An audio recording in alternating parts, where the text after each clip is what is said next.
Hello students, I am Dr. L.K. Das, Assistant Professor of Sociology at the Department of HSS, IIT Roorkee. Welcome to another lecture of the NPTEL course Power and Politics in Contemporary India, a Sociological View. Today, we are going to discuss a very significant work. This work has revolutionized the way we understand power, the way we classify power, and the way it is used in empirical studies as well as it is used in studies throughout the world. We'll discuss about the work called Power, a Radical View by scholar Stephen Lukes. Now, why Lukes is so significant? He is significant because he entered a field when it was already crowded. When in the post Second World War period, there was a debate in the United States, there was a debate in continental Europe, as well as many other parts. How do we understand power? And over the past 2 weeks, we have been discussing different aspects of power, whether it is powered by Marx, powered by Weber, powered by Foucault, Gramsci, or many other scholars that whom we have discussed. Here, when Stephen Lukes entered this field, he found that in the post Second World War period, there were a lot of scholars who have been discussing about power from a functionalist aspect. How the elites are required in a society for its proper governance, for its proper functioning. Then he also observed that the 1956 book The Power Elite by C. Wright Mills, which we have also discussed here, has radically changed the way the power and elites have been understood in the US context as well as in the context of Western Europe. Now, what he sees is that predominantly there is a debate between the elite and the pluralism version of power. The elite version of power came from C. Wright Mills' The Power Elite, in which he discusses that it's the military, it's the capitalists and the politicians or the political elites who rule over America, irrespective of whatever is happening, because they're interdependent. There is a symbiotic relationship between all three of them. Whereas pluralists had a different notion. So, pluralists as well as the non-pluralists, they argued that it is not just 3 or 4 individuals or the only 3 sections of society who are governing America. Rather, there are multiple positionalities, multiple groups who are coming in contact with each other and deciding how to rule or how to govern America. That is the reason why he is not Robert Dahl is not speaking about who rules, rather he speaks about who governs. So, this is a crowded field in which the Lukes entered, and he realized that there is a lot of discussion that is going on without much of theorization in terms of how do we classify all these debates. And in social sciences, one of the key aspects is how do you classify something periodically. Otherwise, it's all fragmented, it's all here and there. And his conceptual foundations came from these two very significant binaries, power to and power over. We will discuss about each one of them in the subsequent period. So, power to in general terms is about whether you can you can make somebody do something for you. Power over also means the same thing, but when we say power to and power over, it has certain fundamental differences, and we will discuss it in the moment. So, when he is talking about power, he is also looking at it power as capacity, not just action, because action is visible, capacity may or may not be visible. So, the most effective aspect of power is the power that is least visible. So, he is also speaking about real interests versus shaped preferences, as well as he claims that power is essentially contested concept. Now, these are the 3 ways through which whether through which Stephen Lukes call or identifies or classifies power. He calls them three faces of power. He also calls them three dimensions of power. The first dimension is about decision making power, second is about agenda setting power, and third is about ideological power. So, this is the third phase, happens to be the original contribution of Stephen Lukes. These two happen to be the predecessors of the third phase. And when he argues about the first phase, second phase and third phase, he is also going back to this power to and power over. So, first dimension is about, as Robert Dahl happens to be the key theorist here, he looks at conflict, he looks at power in terms of observable behavior, in terms of who wins. Now, if you look at this image, you find that there is one person and there are number of other people who are listening to this person. This person is speaking something which is not making the other people here too happy about it. In other words, this person is imposing his views on the other members of the group, and looking at the way it is being represented, it looks like this person is also more powerful in terms of taking a decision than the other ones. So, this individual represents something, represents a particular class, represents a particular interest. So, being a pluralist, he is also speaking about class interests. And class interests, or if you speak it in other words, interest of classes.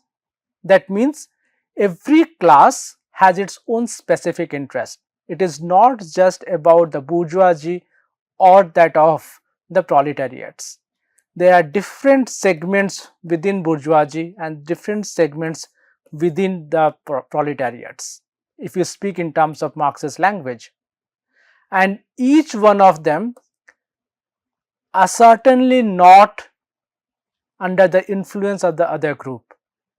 So, each group has its own significance, and when they come on the table, particularly in terms of conflicts, what they do is that they either negotiate with each other and get to a conclusion, or they have conflictual relationships and then they come to a conclusion. If I give you an example from the tourism industry, in the tourism industry, in any specific place, you have multiple stakeholders. Multiple stakeholders, one of the stakeholders could be the state, second stakeholder could be the women from that area, third stakeholder could be the local population, fourth stakeholder could be the outside business persons, and the fifth stakeholder could be the environment itself. Now, the business community would like something to happen there so that development can be established, and with development more money can be generated. But the local communities who are there, they also want to generate some income, but not by giving away all their rights, all their lands and everything in between. So, there is a conflict between group A and group B. Within group B, we have the males, we have the females in terms of the gender dimension. Now, what males want and what females want, it may or may not be same. Third dimension of it is also about the age factor, what younger generation wants and what the older generation wants, they might have disagreements between each other. Now, you also have the environment. Any tourism is dependent on the environment, particularly if it is related to ecotourism, because environment is the capital from where income is being generated. So, in that sense, if income is getting generated through environment, so it is also a stakeholder. And if there are too much of activity going on which is not suitable to the environment, then there could be adverse impacts. Within this three different segments of stakeholders, we also have the state. Now, state is the one who is making rules and who is also implementing those rules. It has the force in terms of police, it has the force in terms of forest department, it has the force in terms of other revenue and other kind of departments. So, we cannot say that state is not a party, state is also a party. And now we have how many the groups here? We have the business community, we have the local community, we have the environment, and we have the state. Now, each one of the interests are different from each other. If something needs to be established there, that means one, either it has to be negotiated in a way in which we have the win-win situation, or it is a zero-sum game.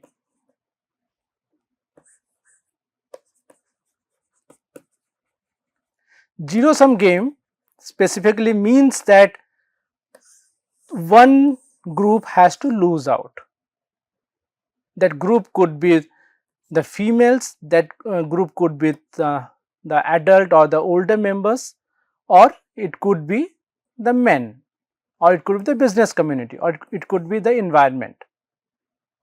So, according to the pluralists, each one of them is coming to the field with their specific interests, and the way they manage their interests is what is significant for a researcher to observe, and it is significant to understand how decision making is being done. Now, if you go back to this image, it looks like this person is either a politician, representative of the state, or a business person, and he is trying to force his opinion, force his decision on the other group of people. But this is not to say that this other group of people are helpless. Their faces tell that none of them are liking what he is saying. So, there is a possibility that they are going to use whatever power they have to subvert this person's decisions. They might go to the court, they might go to the state, they might actually sit down on a dharna or on strike and not let this work to happen. So, that is the reason why everything that I just discussed, it is observable, and at the end of it we know who has won and who has lost out. So, when we speak about who governs, it is the rules and regulations that are there, and how each group within a specific field is able to use the rules of the game to win whatever they want to. Stephen Lukes claims that this is the lowest form of power, or this is the first dimension of power, because here everything is right in front of you. And he argues that power cannot be this simple. So, the second aspect he discusses is that of the second dimension, bringing forward Bachrach and Bharat's work. Here Bachrach and Bharat argue that everything that is visible is fine, but what about something that is not visible? Now, if you go back to our example of ecotourism, one argument here would be, what if on the day of discussion you have 5 agendas, and within these agendas, these 2 agendas are missing. The first agenda is that what about the people who are going to be dispossessed? in case something is coming up here. And second, what about the environment? So you have what is going to happen with the business community, you have what is going to happen with women, you have what is going to happen with men, but not about the dispossessed and not about the environment at all. Now this is something that is happening behind the back or behind the screen.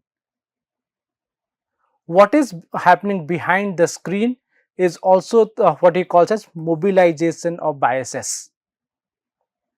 Because for the participants, not bringing a topic on the agenda itself is about controlling and framing agenda. And this could also be about why these items are not there in the discussion list. Probably because this community is not interested or feels that the moment dispossessed as well as environment comes into picture, they might have to pay compensation, which would be a big cost on the initial investment. Anyways, the dispossessed, they could be owners of the land, owners of the sea, or owners of the lake area, or any of those the places that are happening, or they could also be the ones who have settled down there without any ownership rights. They only have what is called usufruct rights of the commons. They can go and use a common area and what is growing there rather than owning it on paper. So this is a bias that is mobilized by the interest holders or the certain stakeholders, which would lead to a form of non-decision making. So while here in the first dimension decision making was the paramount, in the second dimension selective decision making is paramount. Selective because what is the non aspect of it or what is the agenda and control aspect of it is invisible to the naked eyes or somebody who is not participant to the issue itself, which leads to our next point, that even if there are conflictual relationships, even if there are potential for conflicts, this way you are suppressing the conflict itself. So and this suppression of conflict can even happen with the mediatorship of the state. So for example, there is this ecotourism center that is going to happen or that is going to be established at a particular place, and there are groups who are fighting against it, both for relocation both for relocation compensation or for the dispossessed. They argue that this is an eco-sensitive zone, and because it is an eco-sensitive zone, so any kind of human activity, particularly any kind of human activity in which hundreds and thousands of people are going to gather each year, is going to lead to adverse impact on the ecosystem itself, on the flora and fauna, because it does not have the carrying capacity. Now interestingly, this is the idea of one particular group, whereas the other group doesn't want this issue to be raised at all at the stakeholders meeting. So what they will do? They might approach the state and tell them that, see, whether it is environment or it is something else, we are going to pay you something so that whatever carbon footprints we are going to have is taken care of. So you don't need to bother. And second aspect of it is that if you don't need to bother, create a group or create a team of experts who will go and check out what is happening there or bring out the real situation. But the real situation should not speak about the environment should not speak about people who are residing there with only usufruct rights. So, the state is now forming a committee of experts, and this committee goes to that place, conducts a environmental assessment or environmental impact assessment. It comes back and provides a report again to the state, and in that they claim the entire zone is a barren land. Because it is a barren land and only 50 individuals are going to be impacted. Maybe these 50 individuals have 25 acres of land among themselves. So, other 25 acres of land is owned by the state or the government property. That way, only 50 individuals have to be compensated, and as a matter of fact, these 50 individuals can get work within the ecotourism itself, because it is a community based ecotourism service or a project. This way, the state is now coming to the population, and before that it is going to advertise throughout the country that this kind of ecotourism center is going to be created here, and 5,000 jobs would be created, and anybody who is opposing it is opposing development. So, the dispossessed and the environment, they have been completely negated from the picture. Now, it is all about development, and anybody who opposes this development is doing it against the interests of the community itself. This way, agenda control happens, and this way a number of issues that are very crucial for this community are not even brought to the picture. So, the potential conflicts are wiped out even before somebody acknowledges that there are conflicts. So, suppression of it is very significant, and this is what Bachrach and Barretts speak about. But again, for Stephen Luks, this is significant because it is now bringing two aspects of it. One is observable or directly observable, and second is directly non-observable. So, basically it is happening something in front of the scene. If you have gallery and people are sitting over here, something is happening in front of the scene. And what the second dimension is bringing forward is happening, what is something that is happening behind the scene. The third dimension is the most crucial when Stephen Luks is speaking about it, because he calls it the radical aspect, and this is the most innovative part of it. Why? It is because here the consent is being manufactured. Manufacturing of consent happens at multiple levels. As we have discussed before, it happens through your everyday practices, through socialization, through ideology, through hegemony, so on and so forth.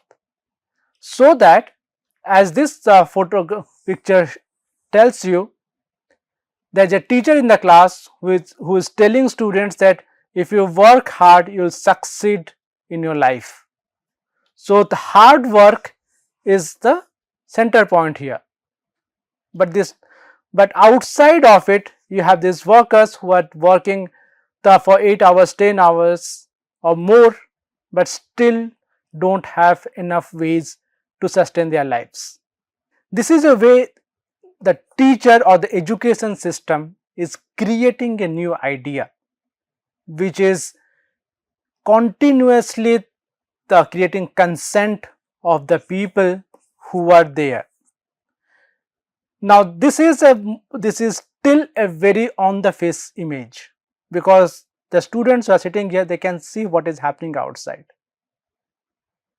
But in other words, this is the way a certain kind of perception is being created, a perception that because these individuals are not educated enough or they did not work hard enough when they were in a school, that is the reason why they are doing what they are doing. If you work hard now in your school and read and study what is being given to you, you will not face the same kind of life. So, this is an ideological intervention in which their condition has been individualized. They are lazy or they were lazy during their student time, that is the reason why they are doing whatever work they are doing right now. So, the desire of the students to become middle class or the desire of the students to become billionaires or millionaires or very rich is shaped within the confines of the school. The school also be your house.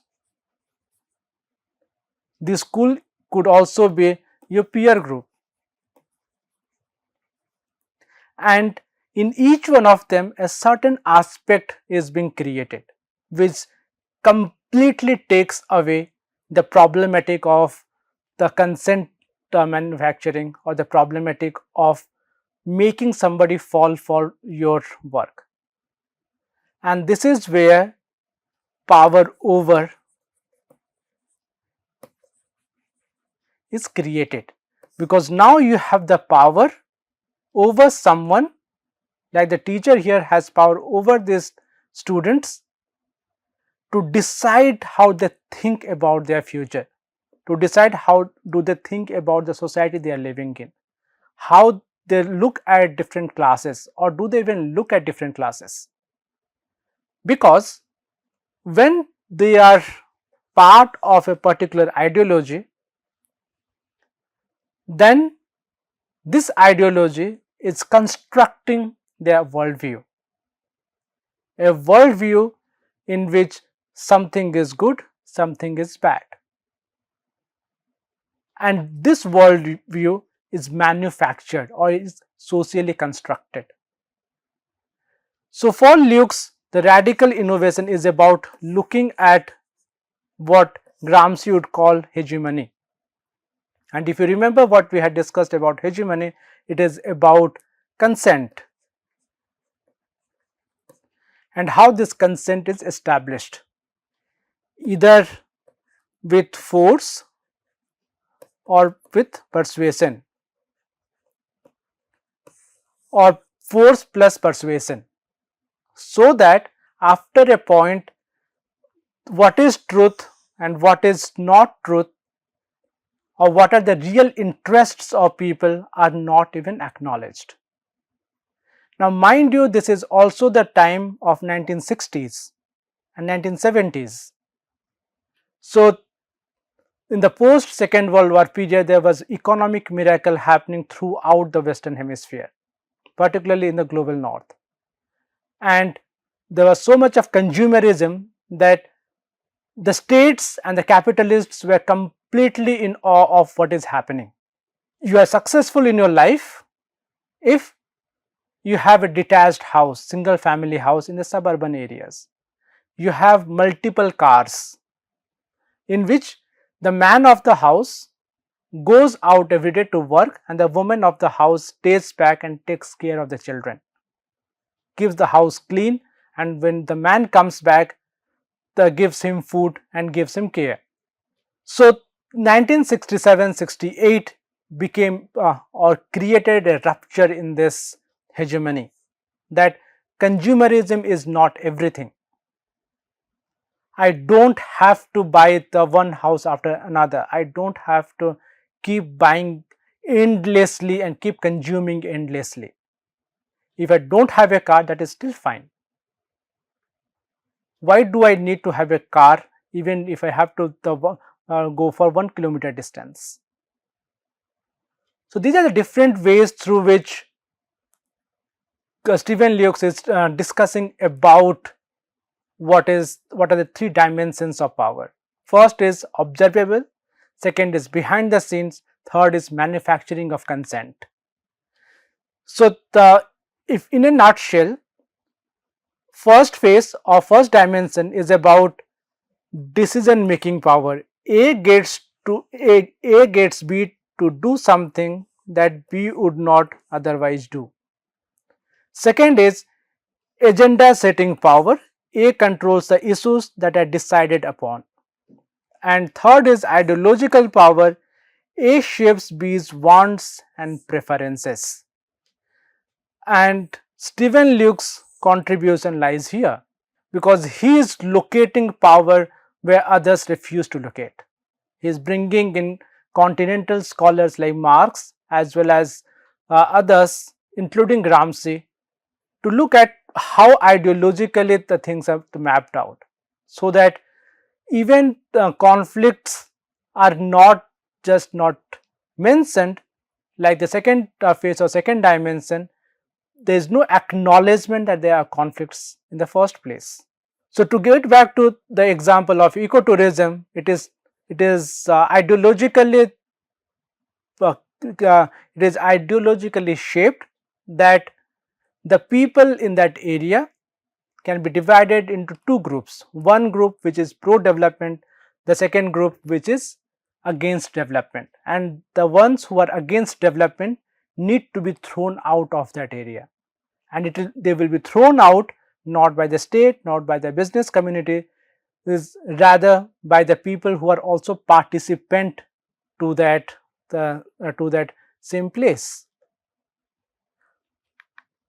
So in the context of India, one of the best ways through which it is understood is caste in terms of exclusion and internalization. In terms of caste, if you look, the first is that of untouchability. That would be first dimension. Let us call first dimension as FD.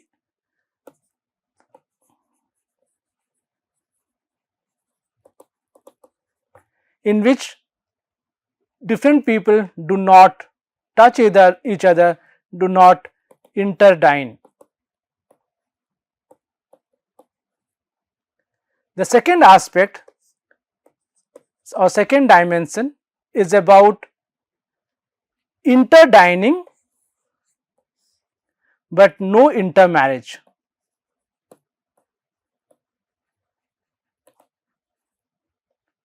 Intermarriage is not so visible, but if you go through the classifieds and the advertisements on matrimonial sites or matrimonial pages on newspapers, you would find something very interesting. Nowadays, the advertisement goes like this: caste no bar, SC, ST, OBC kindly excuse.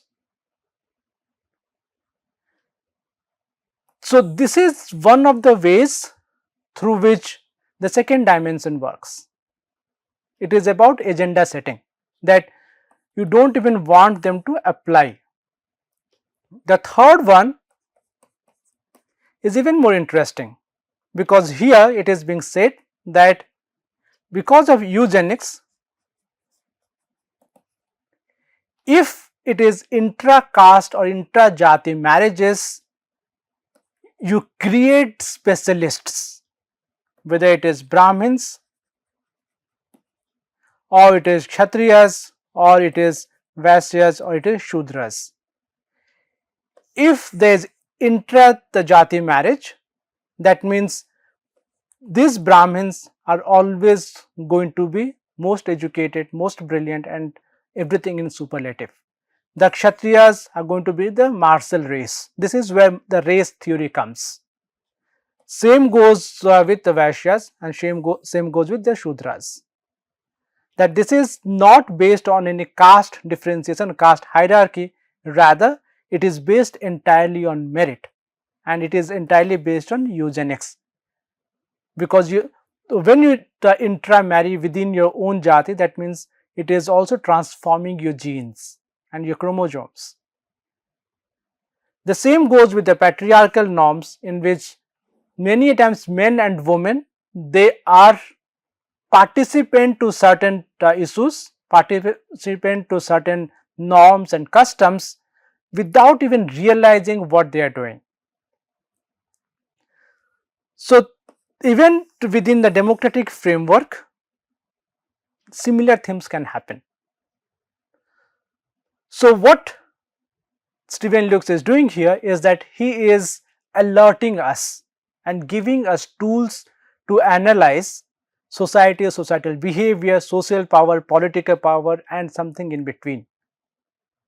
Rather than looking only at what is observable, he is also